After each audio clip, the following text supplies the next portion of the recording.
விடுதலை சிறுத்தைகள் கட்சியிலிருந்து விலகிய ஆதவ் அர்ஜுனா தாவேகாவில் இணைந்தார். அதிமுக தகவல் தொழில்நுட்ப இணை செயலாளராக இருந்த நிர்மல்குமாரும் தாவேகாவில் இணைப்பு.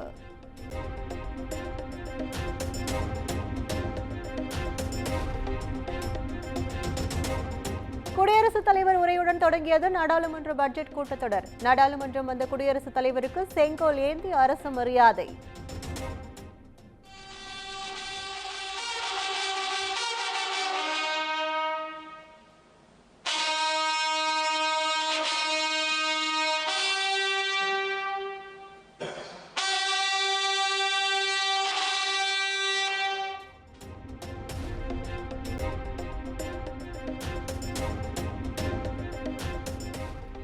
பாரத தேசம் மிக வேகமாக வளர்ந்து வருவதாக குடியரசுத் தலைவர் உரையில் பெருமிதம். புதிய திட்டங்கள் மிக வேகமாக செயல்படுத்தப்படுவதாகவும் பேச்சு.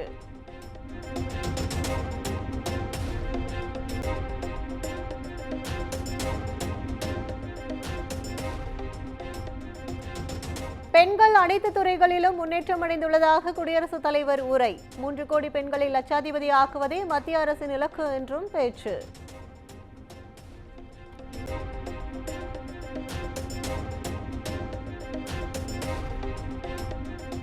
ஒரே நாடு ஒரே தேர்தல் வக்பு வாரிய திருத்த மசோதாவை நிறைவேற்ற நடவடிக்கை. கல்வி மற்றும் வேலைவாய்ப்பை உருவாக்க அரசு சிறப்பு கவனம் செலுத்துவதாக குடியரசுத் தலைவர் உரை.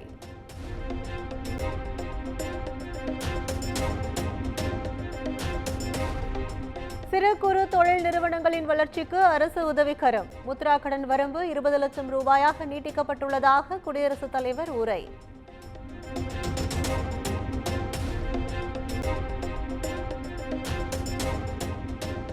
நாட்டின் மூலை முடுக்குகளில் கூட டிஜிட்டல் பண பரிவர்த்தனை. டிஜிட்டல் பண பரிவர்த்தனையால் சிறு வியாபாரிகள் பலனடைந்துள்ளதாக குடியரசுத் தலைவர் உரை.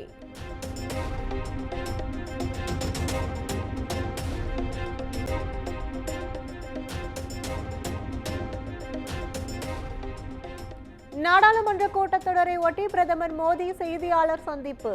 ஏழை மற்றும் நடுத்தர மக்களுக்கு செல்வத்தை அளிக்க அன்னை லட்சுமியை வேண்டிக் கொள்வதாக பேச்சு.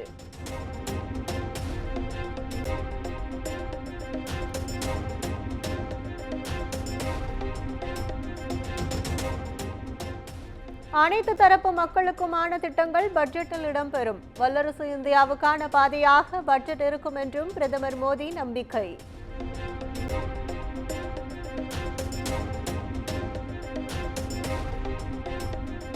வளர்ச்சியடைந்த பாரதத்தை உருவாக்க அனைத்து எம்பிக்களும் ஒத்துழைக்க பிரதமர் மோடி வேண்டுகோள். 100வது சுதந்திர தினத்தில் இந்தியா வல்லரசு நாடாக வலுப்பெறும் என்றும் நம்பிக்கை.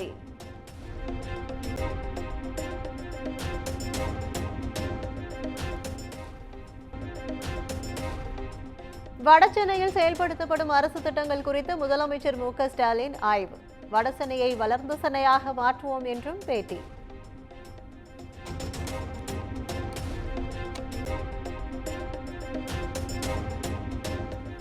மக்களவையில் பொருளாதார ஆய்வறிக்கையை தாக்கல் செய்தார் நிதியமைச்சர் நிர்மலா சீதாராமன். நடப்பு நிதியாண்டில் இந்தியாவின் ஜிடிபி 6.4 விழுக்காடாக இருக்கும் என்று தகவல்.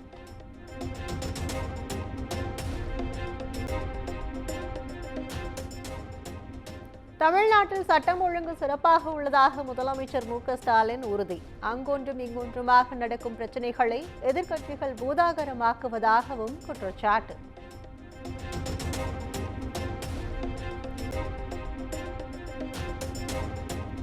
என் இனிய பொன்னிலாவே பாடலுக்கான காப்புரிமை இசையமைப்பாளர் இளையராஜாவுக்கு கிடையாது. யுவன் சங்கர் ராஜாவின் மறு உருவாக்கம் செய்யப்பட்ட பாடலை வெளியிடவும் டெல்லி உயர்நீதிமன்றம் தடை.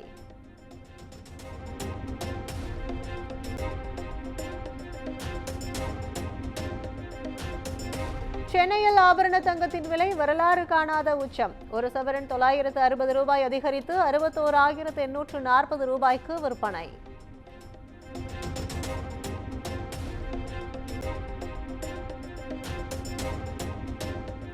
மதுரை சோழவந்தான் அருகே அரசு பேருந்து விபத்துக்குள்ளானதில் 20க்கும் மேற்பட்ட பயணிகள் காயம். தற்காலிக ஓட்டுநர் அரசு பேருந்தை அதிவேகத்தில் இயக்கியதே விபத்துக்கு காரணம் என தகவல்.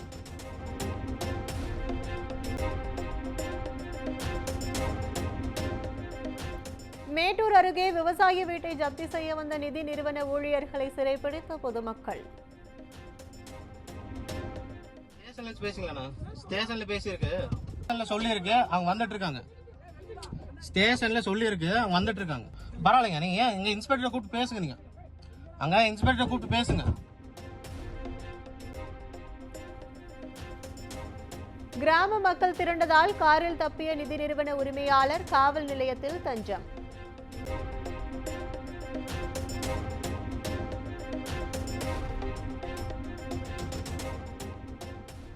சென்னை ஜமீன் பல்லாவரத்தில் ஏசி வெடித்து பெண் மருத்துவர் உயிரிழப்பு.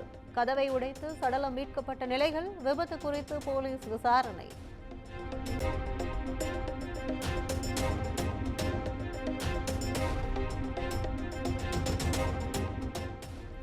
கோவை மத்திய சிறையில் மேலும் ஒரு கைதி உயிரிழப்பு. ஒரே வாரத்தில் 2 கைதிகள் உயிரிழந்ததால் பரபரப்பு.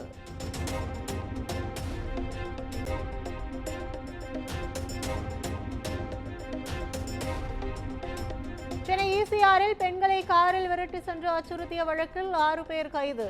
2 கார்களையும் பறிமுதல் செய்து தனிப்படை போலீஸ் தீவிர விசாரணை.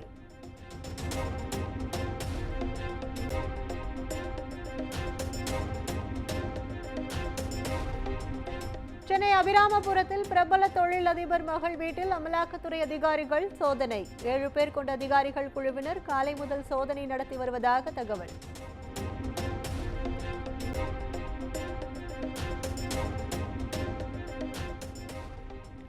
சென்னையில் பள்ளி மாணவர்களுக்கு உணவு தயாரிக்கும் பணியை தனியாருக்கு வழங்கும் ஒப்பந்த அறிவிப்பு ரத்து.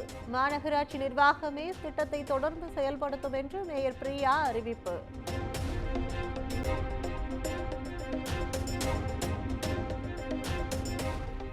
அண்ணா நினைவு தினத்தையொட்டி பிப்ரவரி 3ஆம் தேதி சென்னையில் திமுக அமைதி பேரணி. முதலமைச்சர் தலைமையில் பேரணி நடைபெறும் என்று அறிவிப்பு.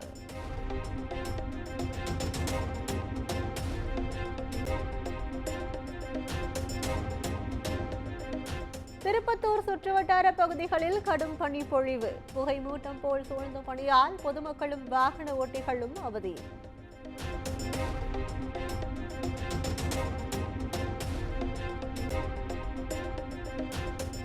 சிவகங்கை மாவட்டம் சிங்கம்புணரி அருகே கந்தூரி விழாவில் கமகமத்த கறிவிருந்து.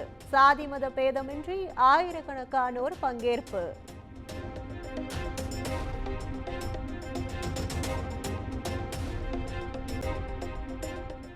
அமெரிக்க விமான விபத்துக்கு பைடன் ஒபாமாவின் நிர்வாக கொள்கைகளே காரணம் என ட்ரம்ப் குற்றச்சாட்டு. அமெரிக்க விமானத்துறையின் செயல் தலைவராக கிறிஸ் ரோச் லியோவை நியமித்து உத்தரவு.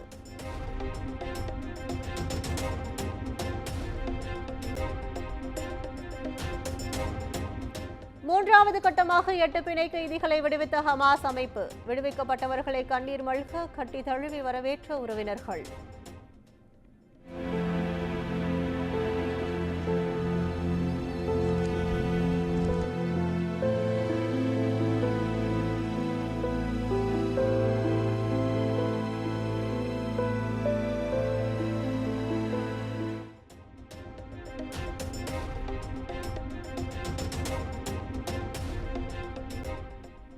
நான்காவது T20 போட்டியில் இந்தியா இங்கிலாந்து அணிகள் இன்று பல பரீட்சை. இன்றைய போட்டியில் வெற்றி பெற்று தொடரை வெல்ல இந்திய அணி தீவிரம்.